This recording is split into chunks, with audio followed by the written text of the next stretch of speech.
Hi, Hi, everyone. Thank you so much for being here today. Today I'm here to talk to you about my experiencing managing different stakeholder-sized project or stakeholder projects, depending on the size of that stakeholder group. So today I'm going to talk to you a little bit about how to identify those stakeholders, the importance of doing so, some of the tactics that I have used and have found successful. And then we'll talk a little bit about some examples of different sized stakeholder groups that I have had the good fortune of working with based off of those different sized groups. So with that, again, I'm Janice Camacho. I'm the Director of Project Management. I have been with ATIN for 4 years now, but I have been practicing project management in some form for over a decade. So let's begin here. Our first question of the day is, what is a stakeholder? And if we were here in person, I would pass the baton over to someone to be brave and answer it. But since we are on this webinar here, I'm going to answer it for us. So by definition, a stakeholder is a person with an interest or a concern in something, especially as it relates to business. And, nope, we're there. All right. According to stakeholder theory, there are two main types of stakeholders, two buckets that we put these folks in, internal and external. Depending on who you ask or what list is available on Google that day, there are also a number of subtypes that fit within each of those major categories. So internal stakeholders, those can look like employees, those can look like folks who work directly with you on a daily basis. Those could be investors who have some sort of financial stake in your organization or how the organization performs. And then from an external perspective, stakeholders could look like customers who are purchasing goods and services from you. They could be suppliers or vendors who rely on your company to ensure that they're also able to meet their own goals. Or they could even be any sort of government entity who might have a vested interest in how projects or processes are moving forward. Oh boy, okay, we are getting through this. There we go. All right, we are trying to manage two different screens and we're doing fantastic. All right, so let's talk a little bit about how you identify a stakeholder. So I want to start by telling you what a stakeholder isn't. It's not physical characteristics. It's not how tall a person might be. It's not the color of their eyes. Rather, it's first honing in on what type of stakeholder they are. Are they internal? Are they external? And then from there, you're identifying what their interest or concern might be and to what extent. So in the case of a lot of the nonprofits and organizations that we've worked with, one example that we identified of an internal stakeholder was the director of production for, excuse me, one of our partners. They were responsible for the operations side of the website, but they also were involved in the organization's steering committee. So internally had a lot of stake within their organization. In this same instance, some of the external stakeholders that we identified were independent funders who actually supported the organization through funding for projects that would ultimately further their mission. In both instances, these stakeholders were identified and pinpointed early so that we could ensure that we were taking into account their goals and putting forth a project that they could ultimately align with. So now that we know what a stakeholder is and what types of stakeholders there are, let's talk a little bit about stakeholder management and how to manage these folks. Well, there we go. All right, so there are a number of definitions that are floating around all over the internet. The one that I think is the most reflective of all that goes into management is actually this one. And it states that stakeholder management is the process of identifying stakeholders, determining their influence, developing a communication management plan, and influencing them through engagement.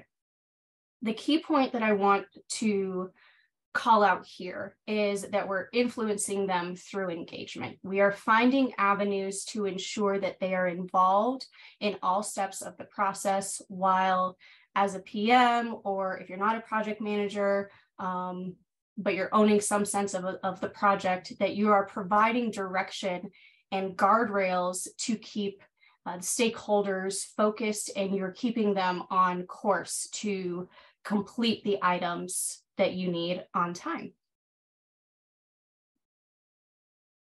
So while general stakeholder management is the process by which you organize, monitor, improve those relationships with your stakeholders, digital stakeholder management engages those who inform those digital decisions. So these folks have a vested interest in how programs such as email, websites, maybe online fundraising, how those perform and how they ladder up to overall business initiatives.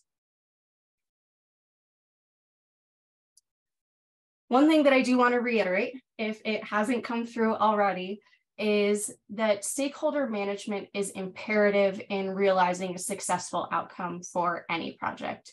So not only will these stakeholders have a say in different elements of phases throughout the project, they will be who ultimately define a project's success. Managing them so that there is clarity around success and what that means throughout the entirety of any project, I cannot stress that enough. So some of the needs and expectations that I've identified with my stakeholder groups along the way are different types of communication. What methods of communication do I need to be engaging with them in? So do some folks prefer email? Do some people prefer more quick hit communication, maybe by way of Teams or by Slack? Do you have a stakeholder who won't answer any sort of communication unless you pick up the phone and you give them a call? Clearly identifying and documenting which methods of communication work best for each of your stakeholders will allow for you to manage them where they work best and to provide information in the way that they seek it out. Another area to think about when managing your stakeholder group is how often you are communicating with them. So if you are in the crux of a project and you need to be chatting with them 2 to 3 times a week, is that happening? Do you need to be talking to them more frequently, less frequently? This one is definitely less of a science, more of an art in finding out how often you're not only pushing out information, but also how often you are bringing those folks in and collaborating with them on how to complete any items. The focus here should be on leaning into that stakeholder team and asking them how you can support them through frequency of any sort of updates that they might need, frequency of meetings or check-ins, which we'll delve into later, and then ultimately seeing any sort of communication through to completion. Lastly, it is important to understand any stakeholder expectations around what sort of information you should be including. So this is an area that if you are not aligned on, could absolutely be detrimental to your ability to manage the group and also move the project along.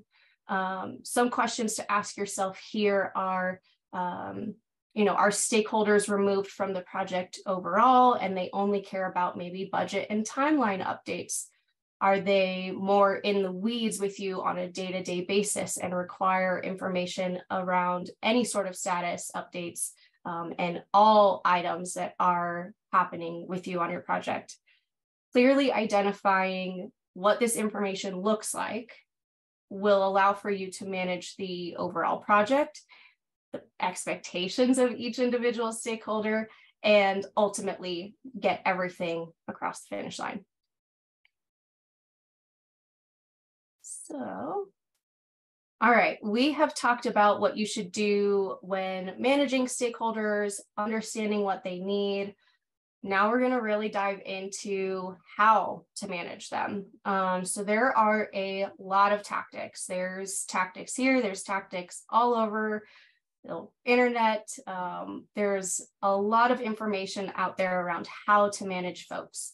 But it is imperative that you have some sense of a structure, some of these tactics involved when managing any projects. So I'm sure that many of you have heard of these, but this is a high level list of different methods that I have used on my projects within my organization, in other organizations, that I have found a lot of success in managing varying sizes of stakeholder groups. So some of these include, but are absolutely not limited to, meetings and check-ins, prioritization of tasks and identifying some of those parameters and guardrails around who's responsible for each of those tasks, what the priority of any of those tasks are, risk identification and mitigation. This is huge. Being able to call out potential hurdles early and often, and thinking through solutions with that stakeholder group, and being able to manage them towards that solution. And then the last one I'll touch on is stakeholder involvement through one-on-one interviews, which we will also get into here in a little bit. So at this point, I think I've probably said stakeholder management, combination of the two, at least 100 times. But this is where we really start to get into how this comes to light in practice. So we'll talk a lot about what nuances or approaches we need to take based off of the number of folks in your stakeholder group, and really dive into the approaches for each of those sizes. All right, the first one, let's start with small stakeholder groups. In our organization, we define a small stakeholder group as 1 to 2 people. So this might look like someone from the Marcom team and a developer, or perhaps we might be working with a one-person show at a nonprofit, where this individual wears multiple hats. We know that that happens often, but in any instance, we are looking at a smaller group of people who have a stake in the outcome of the initiatives that you might be working on together. So the approach in this case is hyper-focused, based first on establishing a solid foundation in how you will work together, and then quickly identifying what the division of responsibilities might be. It is imperative that each individual understands their role in the success of the project and understands what steps need to be taken to get there. So as the project manager, this typically falls on me to clarify, but in the instance that there isn't a PM on y'all's side, or maybe on the side of the organization that you might be working with, we should look for a project champion to step forward and confirm that nothing falls through the cracks. Some questions to ask yourself early on in the stage of working with a smaller stakeholder group is, first, who are my stakeholders? Are there any hidden stakeholders who are not accounted for? Or will there be instances when we have to bring in additional folks, thus changing the size of the stakeholder group? but do we have to bring in any additional folks for key decision making? Secondly, what are the metrics of success, or what is important to each individual? This is obviously super pointed if you have one person that you are working with, but if you have two, it's really critical to make sure that you understand what the definition of success is to each of them and document that, making sure that there's clarity around what that metric is. And then thirdly, asking yourself, what are the preferred methods of communication and how frequently should I be communicating with the stakeholders? So while asking these questions out loud might feel or seem a little silly, it will not only force you to answer them, but it will ensure that you are accounting for a multitude of folks and scenarios right out of the gate to get your project started. From there, you are able to move into the tactical approaches of how to manage this set of individuals that you've identified, or these people that you're working with. The following that I will run through have proven to be instrumental in my own project success, and my hope is that you'll be able to find little pieces of value within them.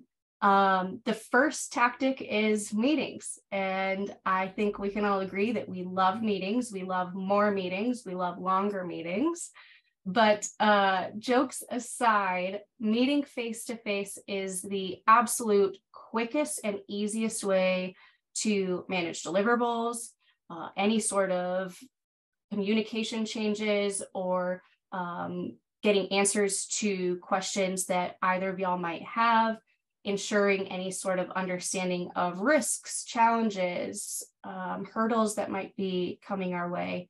But most importantly, it allows you to get in front of these stakeholders, make direct requests for anything that is pressing on your side, and make sure that they understand who is accountable for which of those items, reiterating the impact of any blockers that they might be responsible for, and then continuing to work towards completion together.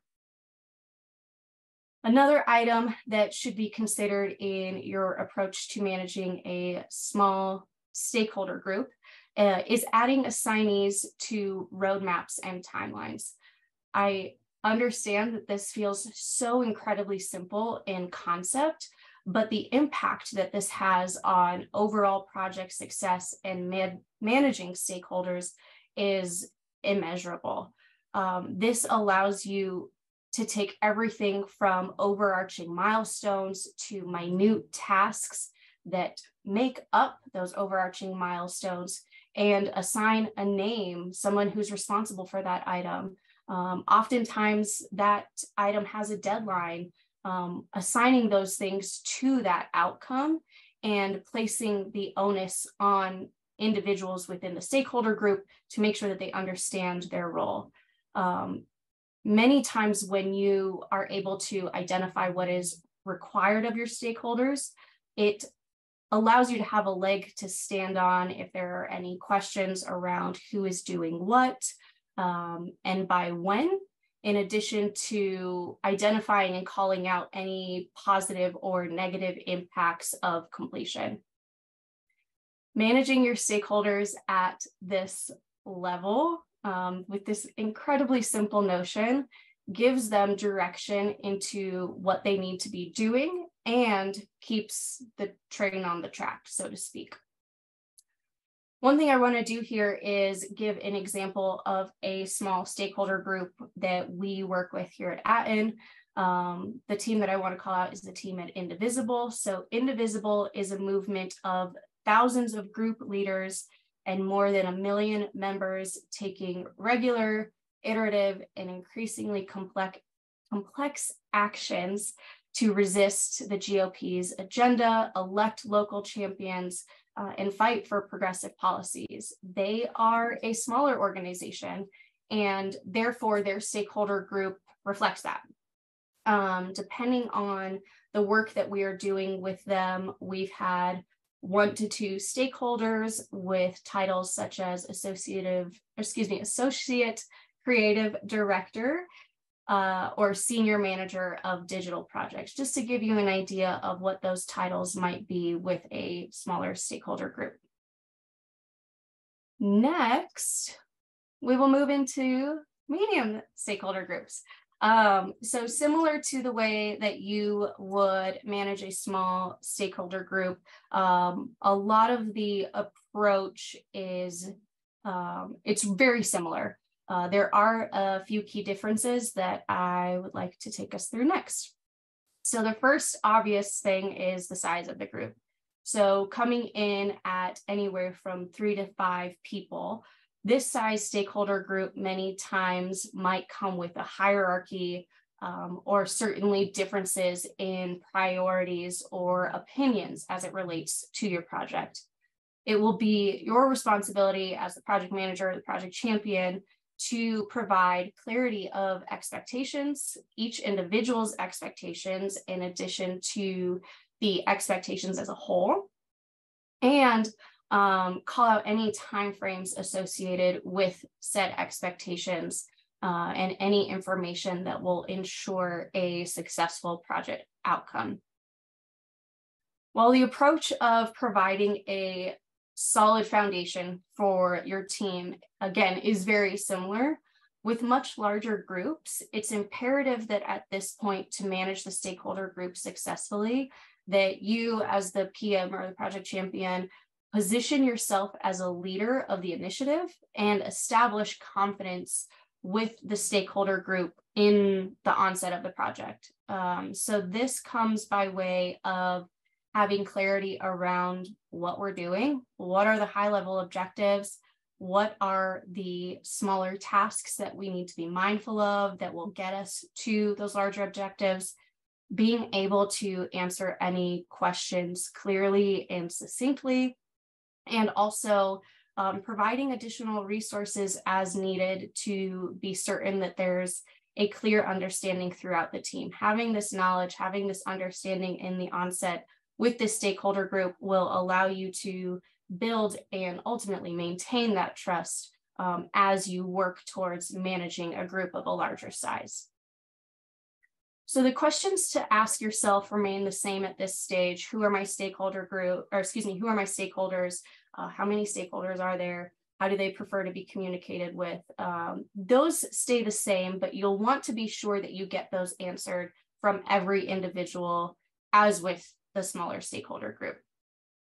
And tactically, your approach here will also be similar but slightly expanded. And the way that I like to look at this is, as your stakeholder group grows, the tactics that you use to manage that stakeholder group should also grow.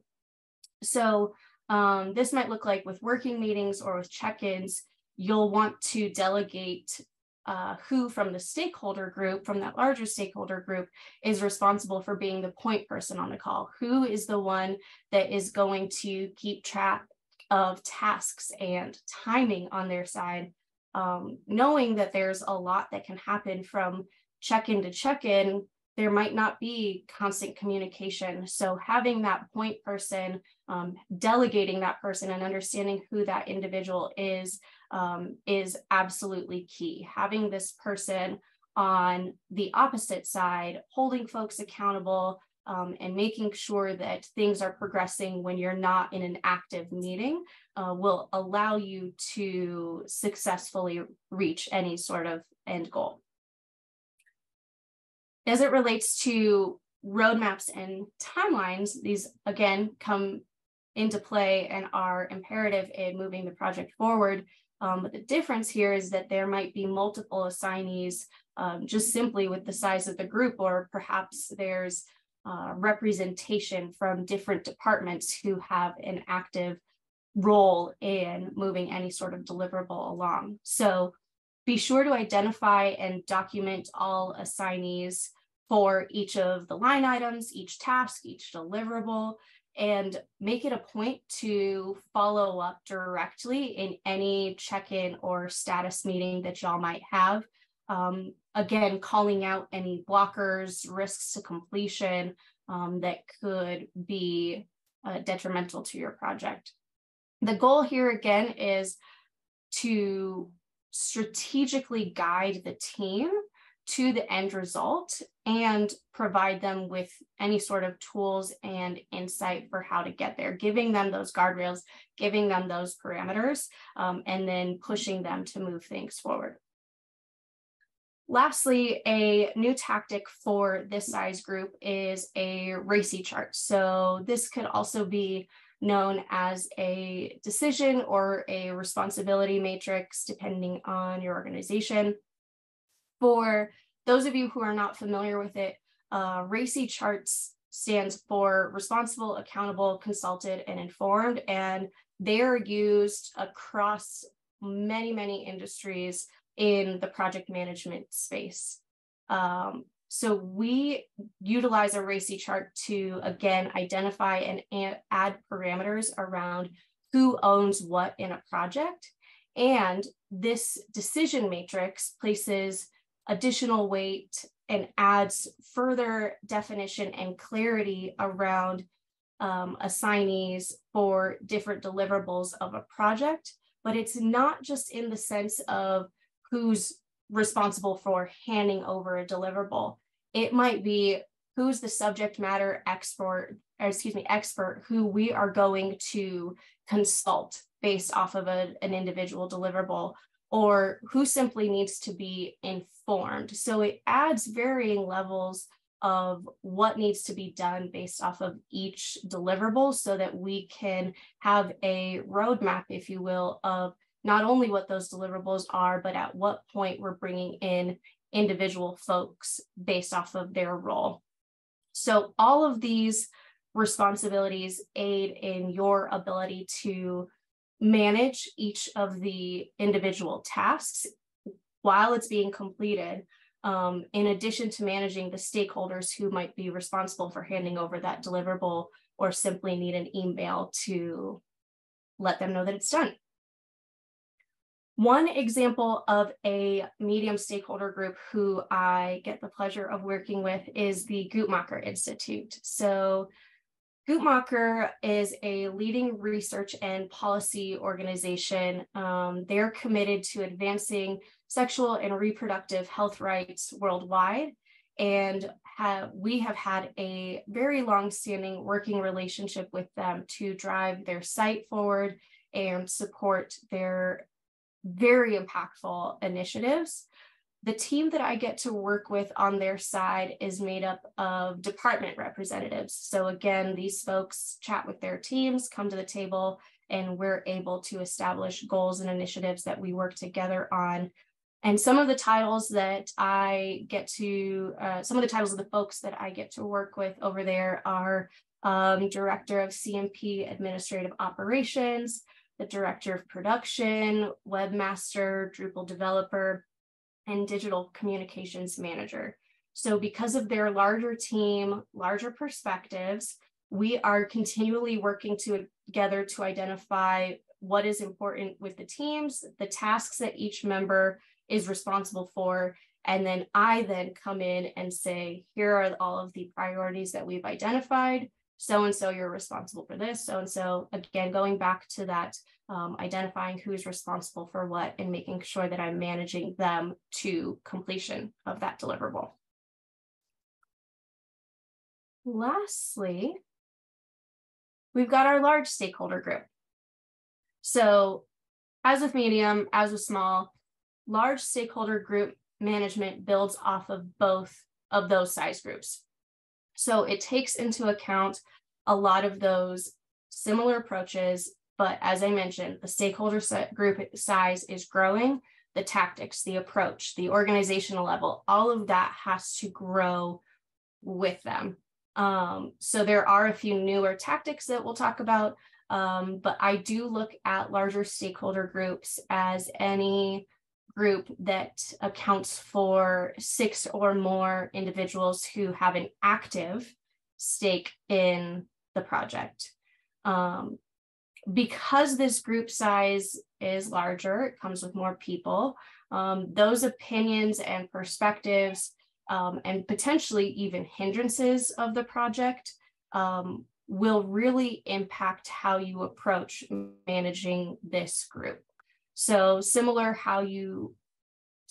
how you would manage a medium-sized group, it will be important at the onset to establish yourself as the leader of the operation, the one who holds the keys, who has the understanding where we're at, what comes next, what their role is in it, and to build the confidence that you will let them know and identify when it is their turn to be involved with any deliverable that y'all might be working on. Some of the additional questions that I like to ask here is, is every stakeholder that is there, that is present in any working meetings, or maybe it's a kickoff, are they going to be active at every stage of the project? Also, because managing a large stakeholder group definitely can prove to be a challenge, do I have an opportunity to create some sense of subsets of stakeholders to keep them focused and on track?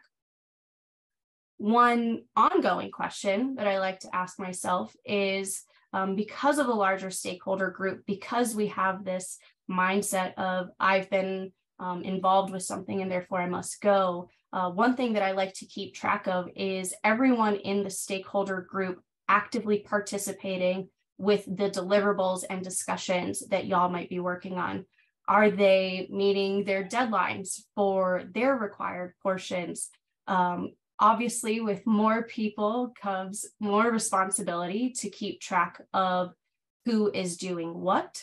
So it is really important to make sure that you have the right people in the room at the right time and assigning the right tasks to those people. And a huge part of managing those stakeholders is being able to ask yourself that throughout the entirety of the project, and knowing when to raise your hand and say, hey, really appreciate your involvement, but I don't think that maybe you're the right person to answer this question, and then make moves according to that. So tactically speaking, everything with larger stakeholder groups is like small, like medium, just elevated. Your check-ins should be even more thorough to have so that people have a clear understanding of current status and ongoing tasks, roles, and responsibilities. One thing that I like to do differently with larger stakeholder groups, because again, going back to making sure we have the right people in the room, is providing any sort of agendas earlier than those status meetings, making sure that if an individual wasn't planning on coming to the meeting, they're making it a point and you are able to say, hey, I need you there because we're working on XYZ deliverables. There should be no shortage of answering questions and ensuring full comprehension of what is, or will be happening on the project. And then tactically, you should be reviewing timelines and assignments and calling out any potential risks early and often with a larger stakeholder group. I think it goes without mention, but I will say it anyway, that it should not be assumed that one mention of an assignment or a deadline in the onset of an engagement is enough to see that engagement through to the end. So going in and making sure that you are consistently reiterating who is doing what. In addition to that, RACI charts should be consistently reviewed for accuracy. So mainly confirming that nothing has changed due to any team shifts or changes in ownership. And if this happens, that's all right. But then it is then the PM or the project champion's responsibility to come in and say, okay, stakeholder A, you're saying this is no longer your responsibility. What needs to be done? Where are we at? So that you can then go to stakeholder B and make updates to your RACI chart and let them know what's going on. Lastly, one difference of tactics that I have used on my larger projects with larger stakeholder groups in particular is the introduction of stakeholder interviews. This is a one-on-one with myself and the stakeholder. This is not a formality. This is not a check the box, I did it situation. This is really used to gain that insight into what that stakeholder might be looking for so that I can best manage what they need to be successful in their role on this project. So this is where I learn what they deem important. How do they view my role? What do they see my role being? Is there some sort of disconnect? Is there something else that they need me to be doing that I maybe hadn't thought of? Asking these qualitative questions in a one-on-one format will allow for you to build the trust and to have the understanding of how you can best manage what that individual might need to lead to a productive overall engagement. So our team at Human Rights Watch is one that reflects a larger stakeholder group. So our, the researchers at HRW work in the field to uncover facts and tell stories they find with millions worldwide, and then meet with governments, UN, rebel groups, corporations, to see that policy is changed and that laws are enforced so that justice can be served. Again, another really fantastic organization that we get the pleasure of working with. And on their side, they have a number of folks that we engage with,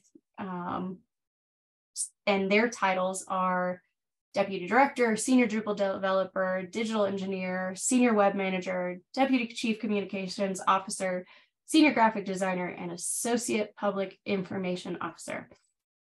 So because they have such an extensive group, all of which represent different departments, all of which have different priorities, they also all have a seat at the table, and they have a responsibility to see their own action items through to completion. So I work to engage them at varying levels of all of the engagements, understand what their expectations are, understand what those priorities are. If there's conflict that arises, making sure that we find any sort of resolve to make sure that we are working through the highest priority items. And then making sure that individually and collectively, we're actively monitoring what they all need to be working on to see all of their items through to completion. Okay. Oh, too far.